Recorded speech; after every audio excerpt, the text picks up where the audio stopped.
குதிக்கின்றான், ஏறும் போது எரிகின்றான், இறங்கும் போது சிரிக்கின்றான், வாழும் நேரத்தில் வருகின்றான், வறுமை வந்தால் பிரிகின்றான்.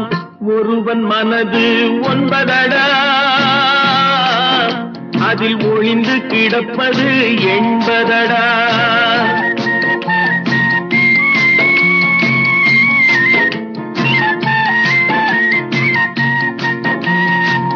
தாயின் பெருமை மறக்கின்றான், தன்னலச்சேற்றில் விழுகின்றான்.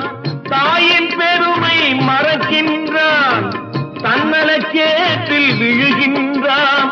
பேய் போல் பணத்தை காக்கின்றான், பெரியவர் தம்மை பழிக்கின்றான்.